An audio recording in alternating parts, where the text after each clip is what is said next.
Venezuela. To discuss all of this, let's bring in Stephen Koppitz, Managing Director of Princeton Energy Advisors, and Max Fraudwolf, Chief Economist at Manhattan Venture Partners. Gentlemen, I appreciate both of you coming. Stephen, I'm going to start with you. So Saudi Arabia says, no, we're not going to do what you're asking of us. What's your thoughts on that? Well, I think that makes sense to an extent. The Saudis really suffered from this back in '79 when they cut production to maintain prices, and then consumption fell again and more production came on from non-OPEC producers.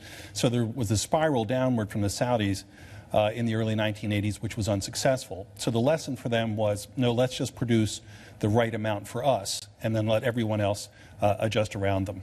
And Max, how is everyone going to adjust around them? Well, I mean, I do think we're getting a shot across the global deck here, and the world is being reminded pretty graphically, especially in some quarters, that Saudi Arabia is still a swing producer with enormous influence in those tight moments, whether those are supply gluts or demand gluts in the market. So there's a little bit of a reemergence reminder here. But I think the big news here is we're seeing a meaningful global redistribution of wealth to the tune of tens of billions of dollars a day, wealth being distributed away from producers and to consumers. And if it goes on for even a few months, let alone if it gets more severe, it'll have global asset repricing influence. And so I think this is already a global story, and I think it matters in the real estate markets of London and New York, just like it matters in the oil production facilities of the Middle East. So talk more about, Stephen, who is benefiting from this and how that might pivot, as Max is saying. Yeah, certainly advanced country consumers will be the primary beneficiaries. In the United States, in Europe, in Japan, we're going to do much better because we're going to have some extra cash in our pockets, and we're already seeing the results of that. U.S. shale producers are going to suffer for a while, but we need that output. That's the only source of growth of supply in the world right now. So we need to trim back the growth of that from the OPEC perspective, but not crush it. The companies who could really suffer are actually the oil majors, the Shells, the Chevrons, the Statoils. Right now, they're in some very... how much? Significantly. Yes, because they're not well positioned in shale on the whole.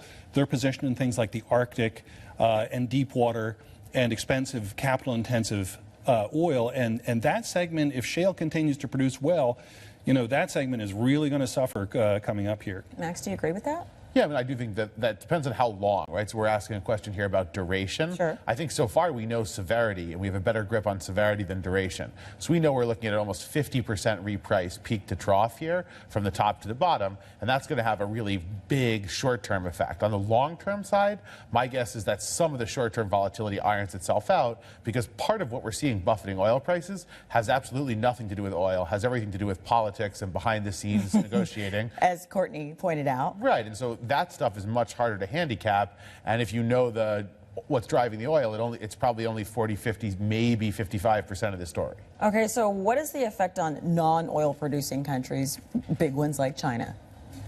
Oh, I'm sorry. Don't fight, guys.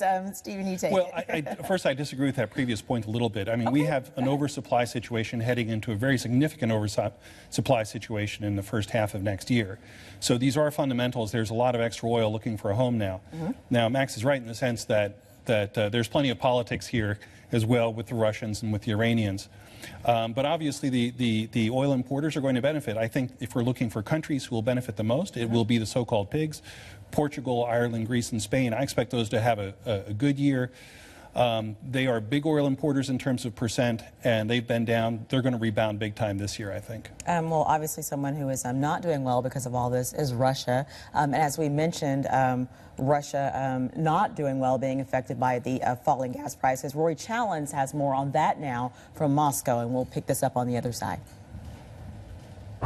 So why is the price of oil such a big deal for Russia? Well, the short answer is that Russia is one of the 3 biggest oil producers in the world, and its economy is heavily dependent on this. Some 68% of the country's foreign export revenues come from energy. Some 50% of the federal budget is made up of taxes brought in from those energy exports. So when the price of oil tumbles, Russia's fortunes tumble with it. Now, Russia is by no means penniless. In the good times, it's managed to build up foreign currency reserves of hundreds of billions of dollars, but it's spending these at the moment, trying to prop up its currency. Also, Russian firms and banks have effectively been locked out of international credit markets by Western sanctions. So those firms are coming to the Russian government, cap in hand, asking for bailouts. That's another drain on Russia's reserves. What can Russia do about this? Well, it can't control the price of oil. So the government line is hunker down and wait for better times and diversify the economy. It's been talking about diversifying the economy for some 20 years, hasn't done it yet, but that's the message anyway. The West has an additional recommendation: get out of Ukraine. If Russia does that, says the West, then that extra burden on Russia's economy, those Western sanctions, would be lifted.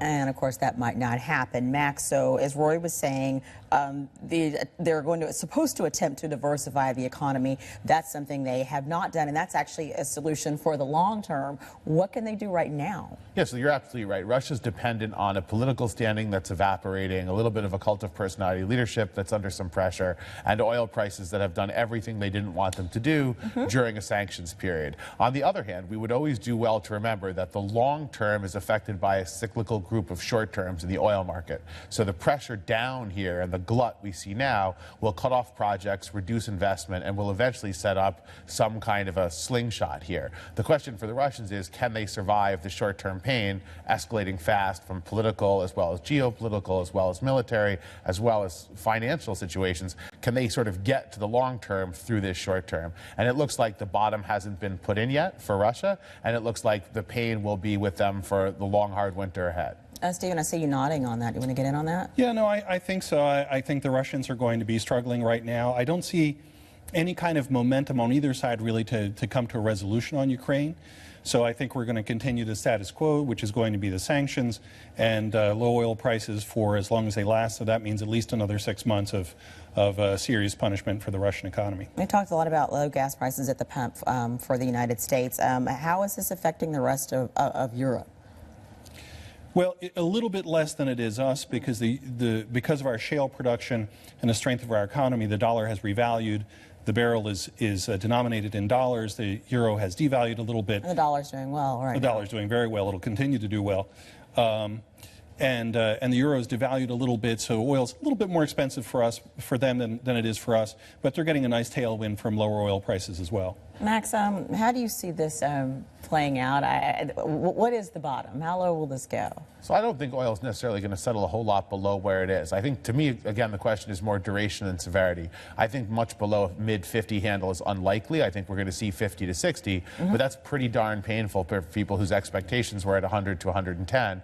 And I would caution people about making any simple forecasts. Countries like Venezuela, actually. Well, Venezuela was teetering before this, right? Okay. So this is a slip and fall that smashed into the hip of a pretty unhealthy client right there. Well, going into this, it was trouble, right? But I think the who wins and who loses has to do with who seizes the opportunity. So if you look at, for instance, the U.S. airline industry, they pocketed all the money that would have gone to lower fares. So just because they could charge you less and you're a Western consumer doesn't mean they will. And so we're going to watch a lot of redistribution. Not all of it's going to be as general and as useful to the public as we'd like. Stephen, pick up on that point. Who else has great opportunities right now?